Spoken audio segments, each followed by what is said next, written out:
Halo, selamat berjumpa lagi di channel saya Berita Gado 2. Nah, sekarang saya akan sharing kepada Anda cara memperbaiki cas handphone cas yang rusak ya. Jadi ini adalah hobi saya di elektronik. Sebenarnya bidang otomotif itu bidang saya selama 32 tahun, otomotif dan heavy equipment ya, di alat-alat berat di pertambangan. Dan elektronika ini adalah hanya hobi, dan ini saya akan sharing kepada bagaimana cara memperbaiki cas handphone yang rusak ya. Oke, silakan tonton video ini sampai habis sehingga Anda tahu cara memperbaikinya.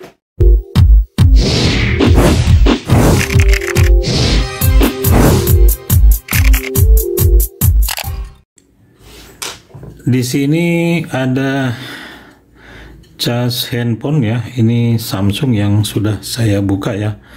Kalau Samsung bukanya mudah ya, dari pinggirannya ini cungkil-cungkil atau dipanasin sedikit ya, jangan terlalu tinggi panasnya. Kemudian terbuka dan ini seperti ini ya. Dan ini adalah resistornya ini 2,8 ohm 2 watt ya. Dan ini putus ya. Jadi Samsung itu rata-rata dia ada resistor atau semacam fuse ya di dalamnya. Jadi seperti ini, dia menggunakan resistor 2,8 ohm 2 watt ya. Anda bisa ganti di pasaran itu rata-rata yang dijual itu 3,5 ohm ya, 2 watt. Jadi saya sudah siapkan seperti ini ya.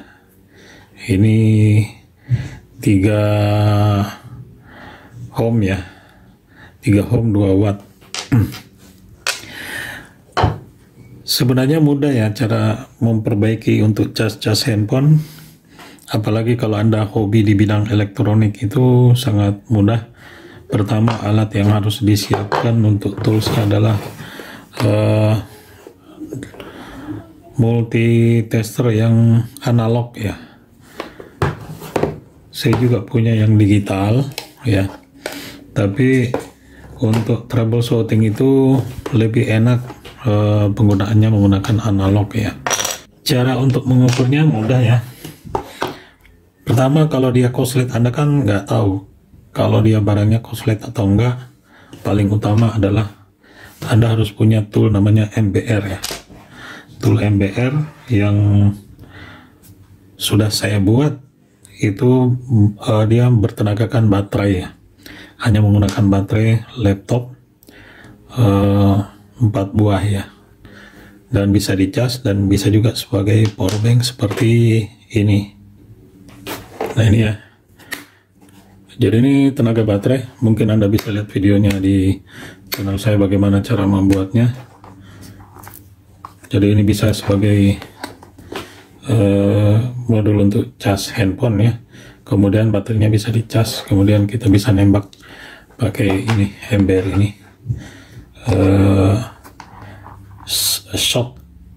shot kill ya, jadi penghancur korsleting pada PCB ya. Jadi caranya mudah. Jadi Anda hidupkan dulu MBR-nya, ini sudah hidup. Kemudian ini ada menu menembak yang saya buat, pindahkan ke sini. Jadi tinggal jadi kalau dia ada korslet, ini Anda posisikan ini yang negatif, ini yang positif. Kalau di listriknya kan nggak ada, jadi dia bolak-balik ya, kita nggak apa-apa taruh sembarang aja ya.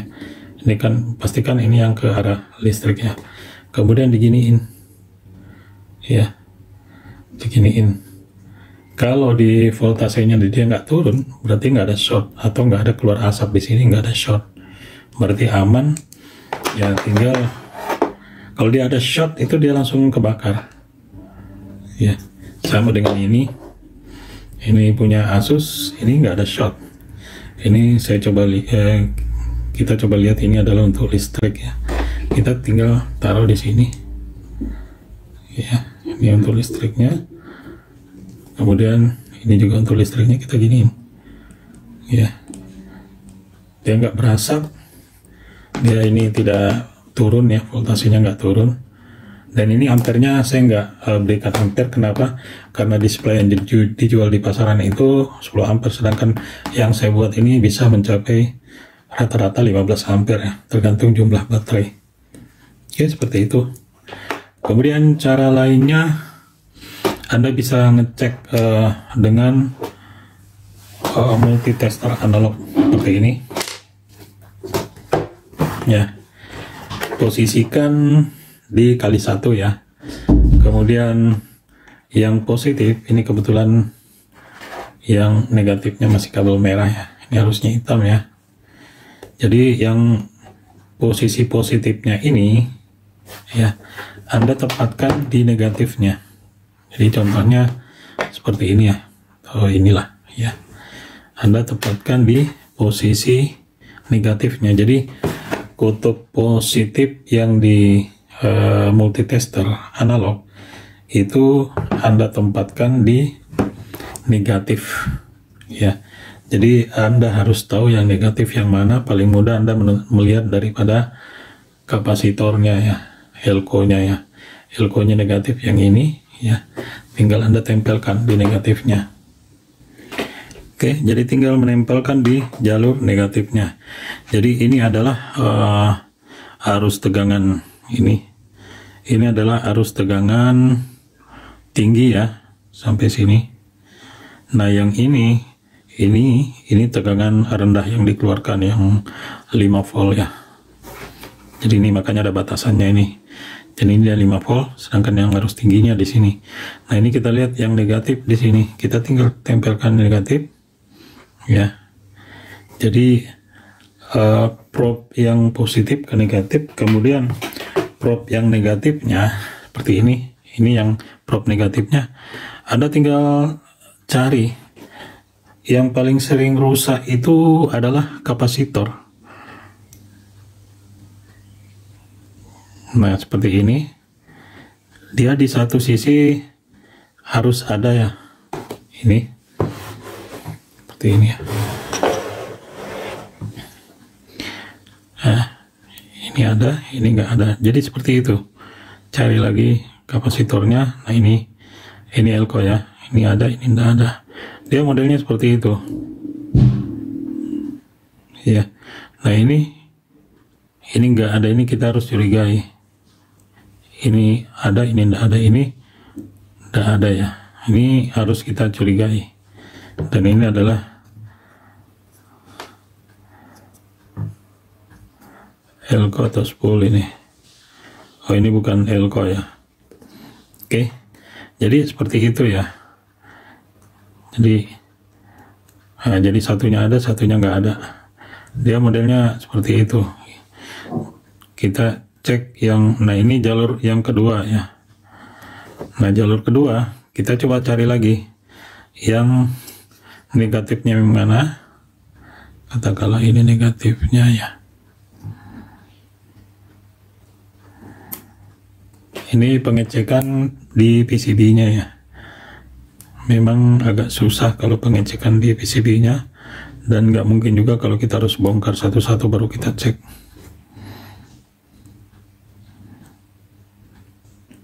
Nah, seperti ini ya. Coba perhatikan ya. Ini jalur kedua, jadi dia 3 jalur tegangan tinggi. Setelah dia melewatin ini apa namanya, coil ya. Ini adalah spool ya, spool ya. Dia menurunkan tegangan. Nah, kemudian tegangannya itu distabilkan lagi di daerah sini, diturunkan di sini menjadi 5 volt. Nah, jadi istilahnya ini dari 220. Nah, kembali ke sini menjadi masuk ke spoolnya menjadi 5 volt atau mungkin lebih. Ya, jadi yang kita cari adalah kapasitor dulu. Nah, jadi satunya bergerak jarumnya ya, satunya enggak. Dia modelnya seperti itu. Kalau tahanan enggak, dia modelnya seperti itu. Kalau kapasitor ya, ini. Nah, ini normal ya. Ini jalurnya, jadi 1, 2, 3 jalur rupanya. Ya, jadi ini normal, di sini juga normal.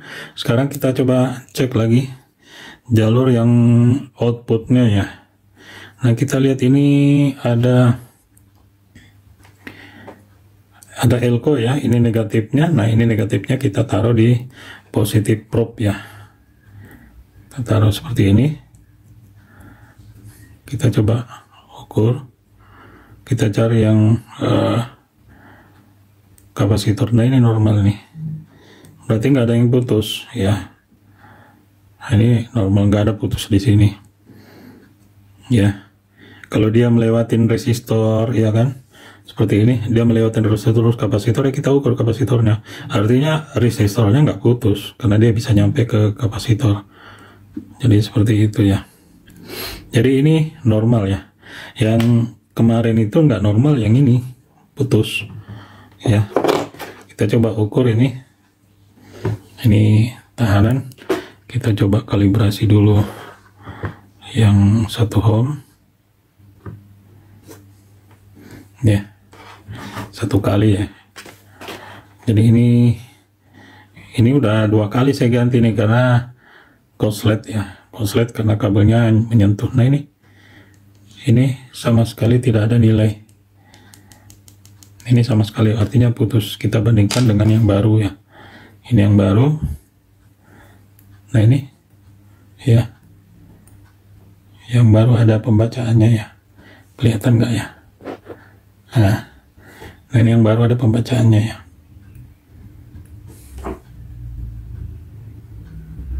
Ya, nah yang putus nggak ada pembacaan ya. Jadi seperti itu troubleshootingnya. Mungkin kita coba praktekkan. Ini nanti kita ganti ya, kita ganti resistornya. Sekarang kita coba memasang tahanan daripada ini ya, adaptor Samsung ya. Nah sebelum dipasang tahanannya ya dikerik dulu ya, biar memudahkan lengketnya timah. Nah ini lubang komponennya ketutup ya. Kalau saya pakai penyedot timah seperti ini, itu bisa juga ya. Tapi saya lebih senang menggunakan sikat gigi ya. Begitu dipanasin langsung, nah langsung kita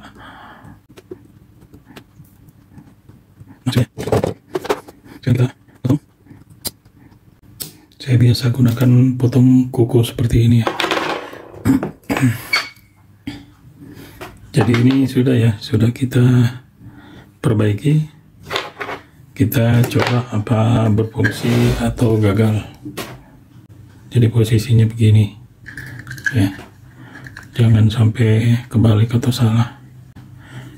Ini ya, kita coba apa dia berfungsi atau tidak ya,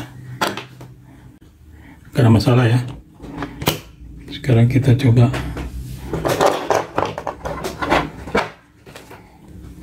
cas, kita pasang ya. Bismillahirrahmanirrahim. Kita hidupkan. Nah dia masuk ya. Oke.